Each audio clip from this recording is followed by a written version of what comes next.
அனைவருக்கும் வணக்கம். நான் பிரபாகரன், ஜோதிடர். இப்போ நான் என்ன சொல்ல போறேன்னா, இந்த நாளை இந்த வைகாசி விசாகம் கருத்தில் கொள்ளுங்க. இது முழுக்க முழுக்க முருகப்பெருமானுக்கு உகந்த நாள், கருத்தில் கொள்ளுங்க. இந்த வைகாசி விசாகத்தில் நீங்கள் எந்த காரியத்தை நினைத்து செய்தாலும் அது உங்களுக்கு வெற்றியை கொடுக்கும், கருத்தில் கொள்ளுங்க. இப்போ குழந்தை பாக்கியம் இல்லாதவங்க குழந்தை பாக்கியம் பெறலாம், திருமணம் ஆகாதுங்க திருமணத்தை பெறலாம், பொருளாதாரத்தை பின்தங்கி இருக்கிறவங்க மனதார வேண்டிங்கன்னா பொருளாதார முன்னேற்றம் ஏற்படும், தொழில் வளர்ச்சி அடையாதவங்க இருந்தீங்கன்னா இந்த வைகாசி விசாகத்தை பயன்படுத்திங்கன்னா தொழில் நல்லபடியாக முன்னேறும், கருத்தில் கொள்ளுங்க. இப்போ விசாகம் ஏதோ விளக்கத்தை சொல்கிறேன், கருத்தில் கொள்ளுங்க. அதனுடைய அர்த்தத்துங்களை விசாகம் என்பது 6 நட்சத்திரங்களில் ஒன்று சேர்ந்தது. உயிருக்கு நேரும் இன்னல்களை நீக்கும் பொருட்டு சிவன் 6 முருகங்களாய் தோன்றி தன் திருவிழாடலில் குழந்தையானது இந்த நாளில் தான், கருத்தில் கொள்ளுங்க. வைகாசி விசாகம் என்பது முருகக்கடவுள் அவதாரம் செய்த நாளாகும். முருகன் 6 முகங்களோடு திகழ்பவர் என்பது ஐதீகம். வைகாசி விசாகம் என்பது எந்த சக்தியாலும் எங்களுக்கு அழிவு வரக்கூடாது என்று சிவபெருமானிடம் வரம் பெற்றிருந்த சூரபத்மன் மற்றும் அவரது சகோதரர்களால் தேவர்களுக்கு துன்பம் நேர்ந்தது. பல ஆண்டுகளாக துன்பங்களை அனுபவித்த தேவர்கள் சிவபெருமானை நோக்கி தவம் இருந்தனர். இறுதியில் சிவபெருமானை தரிசித்து தங்கள் துன்பங்களை போக்கும்படி கூறி மன்றாடி அவர்கிட்ட முறையிட்டனர். எப்படி என்று விஷ்ணுவிடம் தேவர்கள் அனைவரும் சென்று கேட்டனர். அதற்கவர் சிவபெருமானின் அம்சத்தில் உருவாகும் குமாரனால் தான் சூரபத்மனுக்கு அழிவு நேரும், பார்வதியின் மீது சிவபெருமானுக்கு மயில் வரும் வகையில், அதாவது எப்படின்னா மண் மதனை கொண்டு காமபானம் கொடுத்து சொல்லுங்கள் என்று கூறினார். அதன்படி பிரம்மதேவர் மன்மதனை அழைத்து சிவபெருமான் மீது மன்மத அன்பு தொடுக்கும்படி கூறினார்.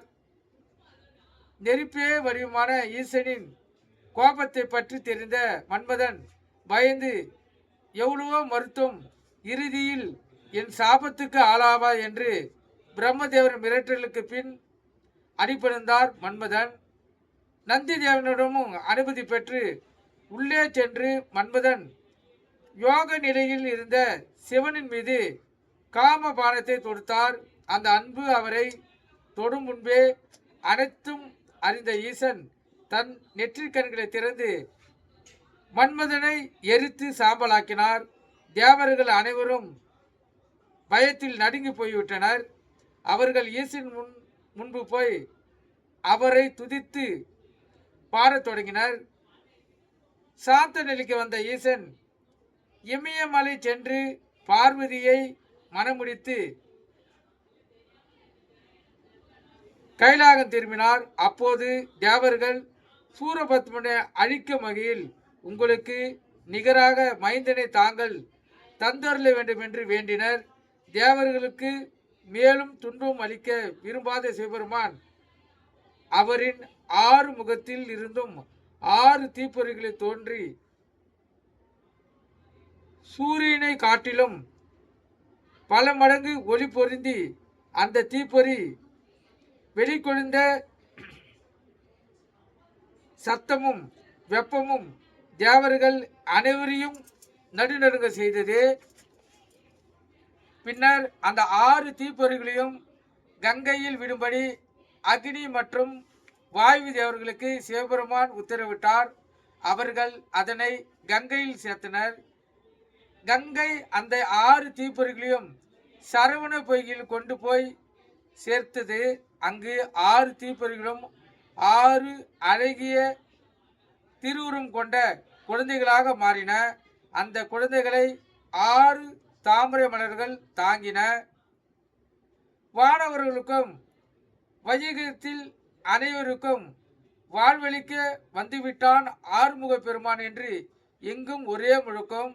சிவபெருமான் அம்பிகையுடன் சரவண பொய்க்கு வந்து சேர்ந்தார். அங்கு அம்பிகை 6 குழந்தைகளையும் ஒரே குழந்தையாக்கி தன் கையில் அள்ளி ஞானப்பால் பெருக கொடுத்தார். அன்னையின் கையில் தவந்த ஞானப்பால் குடித்து தாகம் தணிந்ததும் ஆறுமுக கடவுள் சிரித்த அழகு உருவம் கொண்டு தேவர்களுக்கு அந்த அழகு உருவத்தையும் சிரிப்பையும் அருளினார். சூரபத்மனின் அழிவு கண்கூடாக தெரிந்தது தேவர்களுக்கு. ஆண்டுதோறும் வைகாசி மாதத்தில் வரும் விசாக நட்சத்திர நாளன்று சிவனின் நெற்றிக்கண்ணில் அவதரித்த முருகப்பெருமானை தமிழ் மக்கள்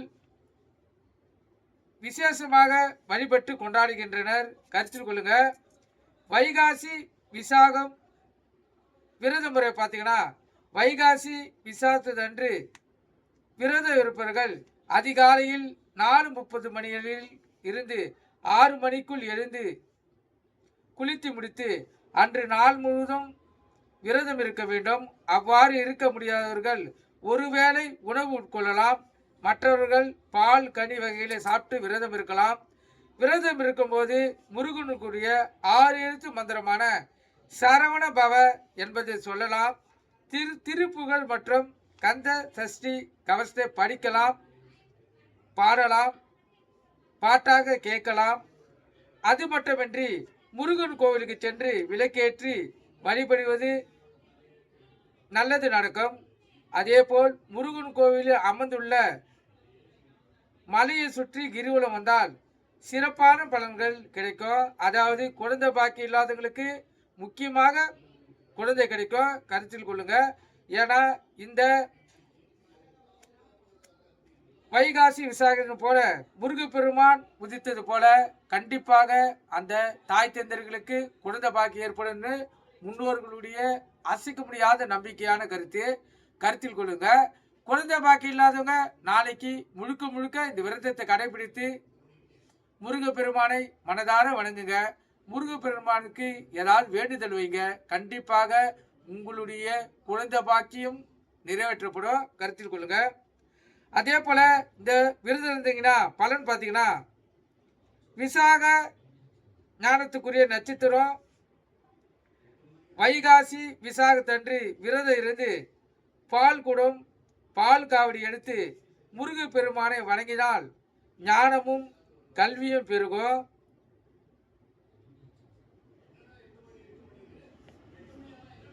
தேவதைகள் அதாவது துர்தேவதைகளின் கொடுமைகள் நீங்கும்.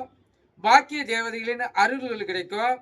குழந்தை பாக்கியம் இல்லாமல் இருப்பவர்கள் வைகாசி விசாகம் அன்று விரதம் இருந்து முருகப்பெருமானை வழிபட்டால் கண்டிப்பாக அவங்களுக்கு குழந்தை பாக்கியம் உடனே கிடைக்கும்.